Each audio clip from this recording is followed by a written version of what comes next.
Welcome to episode 5 of Beyond the Plate with the lovely chef Amrita Raichand and me, Hrishi K. And we're very, very pleased to know that you guys have been watching the episodes, listening to them on the radio, and giving us so much love. Hey, great to see you back. Great to be back here, Hrishi. It was so nice to dance away with Terence, in fact, today. I hope everybody saw the lead up to this episode. Correct.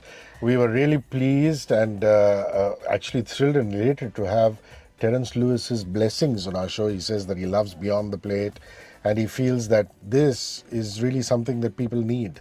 A food-hungry presenter with one of India's best chefs. And Terence's way of showing his blessing was to get us to do that dance routine, which I shuffled through with my two left feet, and the graceful Amrita did very, very well. No, you were damn good, Hrishi.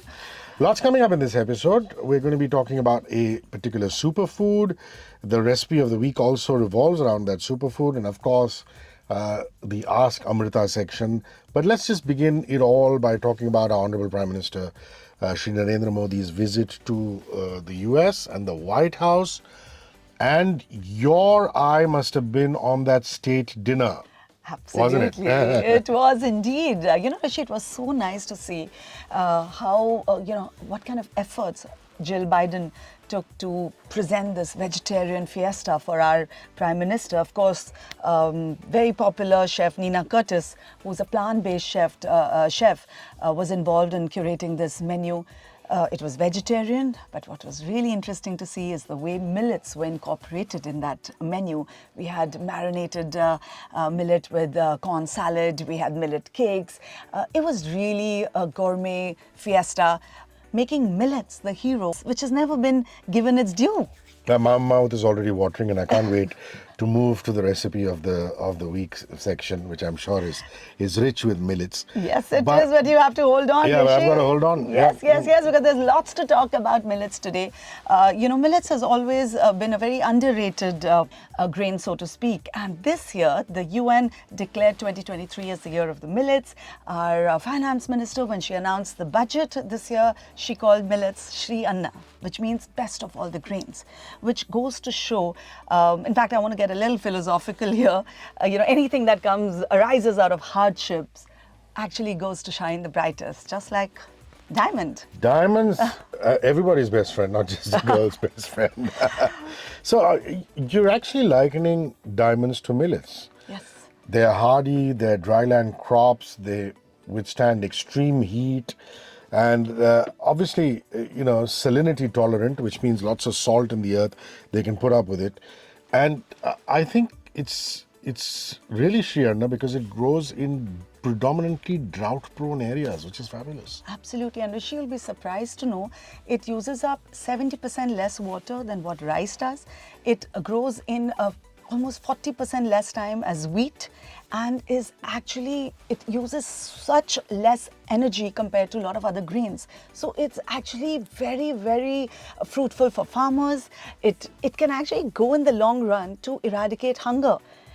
It is super in many ways. It's just not got its due like the way it is getting now. And that brings me to talk about the various types of millets that are there. Yes, of course, we've heard of bajra and jawar. Those are mostly the popular ones and quite used also. But there are a lot of other millets like kodu millet, foxtail millet, little millets. So there's a variety of millets which are still underutilized. They're very, very good for us. But now, thanks to all of this promotion, propaganda, explanation of why millets are so good for us, I think it's coming to the fore. I want you guys to ask any questions you want of Amrita. She answers them with great sensitivity and detail.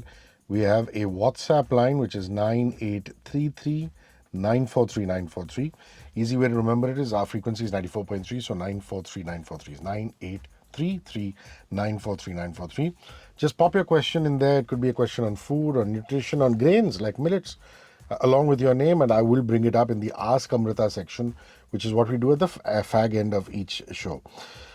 What is really important about this show is nutritional benefits. If you notice, every single episode has had a particular aspect or part of it talking about nutrition.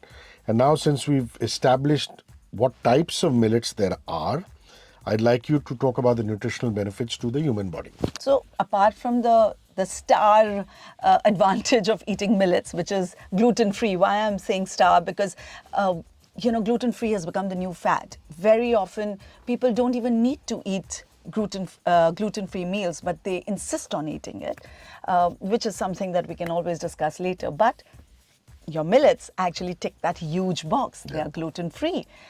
But to me, what is even more advantageous about having millets is the fact that it has a low glycemic index, which means they have much lesser impact on the blood sugar levels compared to other grains. Now, this becomes exceptionally important in India, especially because you know how India, the level of diabetes, pre-diabetes is really increasing, and that's because of the huge dependence of people on grains. Of course, there are other factors, and diabetes is a whole different section of conversation, which we must have one of our other Beyond the Plate episodes. But right now, what's important to know is that people who love their green and are prone to diabetes, it'll be much better for them to opt for millets instead of rice or wheat. Okay, now millets, being the super grains that they are, also need to be consumed in a particular way. Yes. So I'd like you to dive into things to keep in mind while consuming millets. Why is it that I find people soak their millets? You know, moderation has to be the key in everything that we eat. And we have discussed this in our earlier episodes.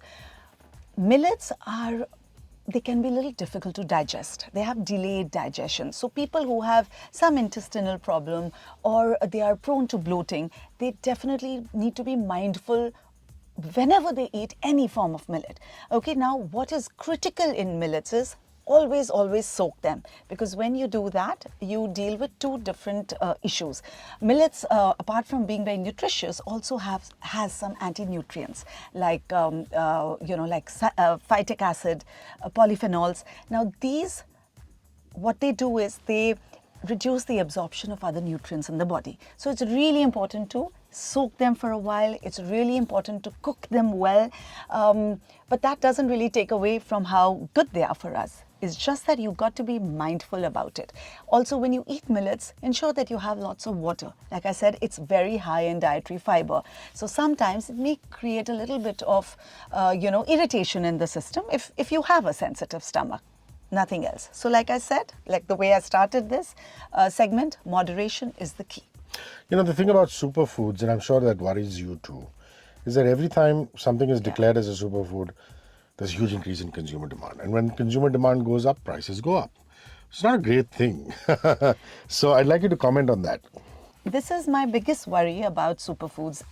It's just that I don't know if it's only in India or all over the world.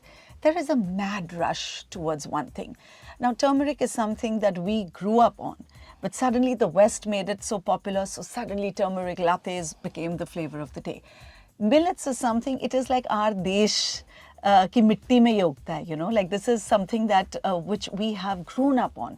But now it's getting popularized, not only in India, all over the world. There is a mad rush. And it will definitely lead to an increase in prices. That's also not my worry, Hrishi. What my worry is that when prices increase, what happens is the production becomes very centric to the people's demands. So now, like I was mentioning earlier, ragi, jawar, bajra, very, very common, right? In fact, I must add here that bajra contributes to almost half the global millet output. Wow. Yeah. So what I'm trying to say is that if suddenly people only want bajra, then everybody starts focusing on the production of bajra. That's not the way to go about this. We need to have diversity in our production. We cannot compromise on the quality. Just because the demand is increasing doesn't mean the quality of production should get compromised on. So of course, rising prices is a big issue. What worries me more is the quality of production and diversity of production that shouldn't get compromised.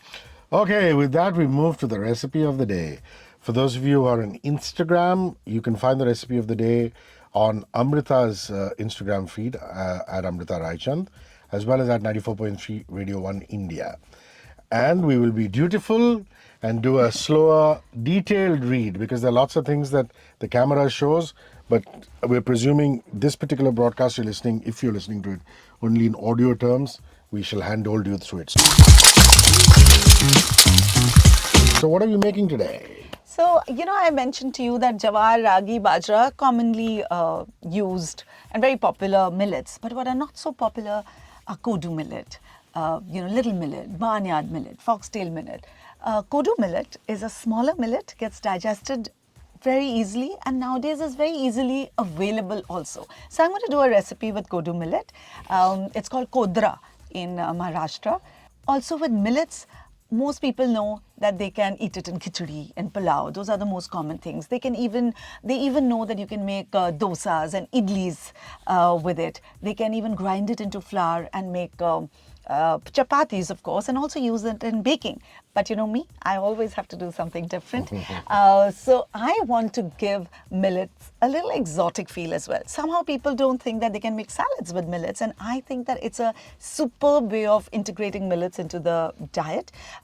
Salads are fun, they're easy to carry, they're easy to make, and they can also be very filling. So for example, when you come here to the studio and you have a long day and you don't want to have something really heavy, you're in the mood of a light lunch, which is also wholesome, kodu millet salad is the way to go for you. So should we... Let's go for it. Let's go for it. Okay, I wish I actually had a little cooking studio here. I could just whip it up in a few seconds and show you. But we'll just do the narration of it. Like I said, it's important to soak kodu millet. So we're going to soak it overnight preferably, or at least for 4 or 5 hours. And then we're going to cook it.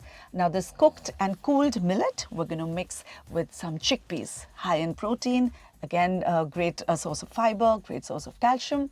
We're going to use that. Then we're going to add some vegetables. Let's throw in some English cucumbers, some tomatoes. If you want to add some carrots, etc., you can choose the vegetables that you like. And we'll make a nice dressing. We're going to make a simple vinaigrette with apple cider vinegar, some extra virgin olive oil. And just for those who are not into cooking, let me tell you the basic principle of dressing is it has to be 3 parts of any oil that you use, any fat that you use, along with 1 part of the sour agent, which is usually the vinegar. You can also use just lime juice.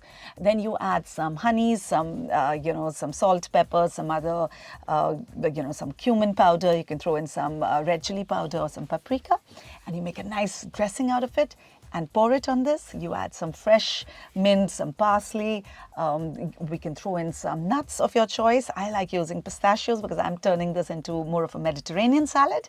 And there you have a wonderful, wonderful salad ready. Voila! Serve immediately, garnished with fresh herbs and feta, Yes. says Amrita. And like I said, you can catch Amrita in her kitchen, in a studio kitchen, actually rustling that up for you if you prefer watching it on Instagram. And here we go with our last section, which is the Ask Amrita section. Thank you all of you who have flooded our WhatsApp line, 9833 943 943. And as we speak, if you think of a question, you can pop it there and we'll take it up the next time around. 9833 943 943. Your question in your name and you send it to us. So here we go. Hi Rishi, could Amrita confirm if ragi can be had all year around? It is famous in Goa as a porridge made of powdered ragi, and was given to us as kids along with jaggery to make it a brown porridge. Oh, what lovely memories.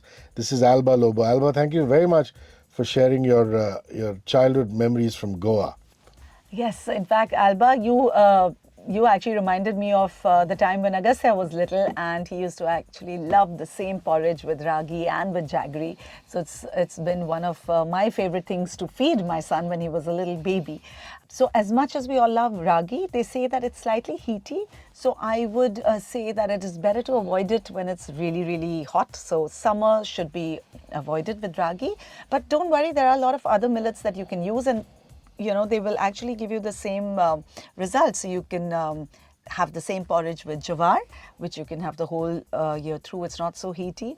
But having said that, even when a child is sick, maybe even summertime, this same ragi porridge can be a great one to feed the body. Ragi is also very rich in calcium. So apart from keeping the body warm, it'll also help to recover very easily, when a child is sick. Also, rainy season is going on, so it'll be nice to have a hot porridge even now. So you can definitely eat it for almost the entire year if you live in a place like Mumbai, except for the very, very hot months.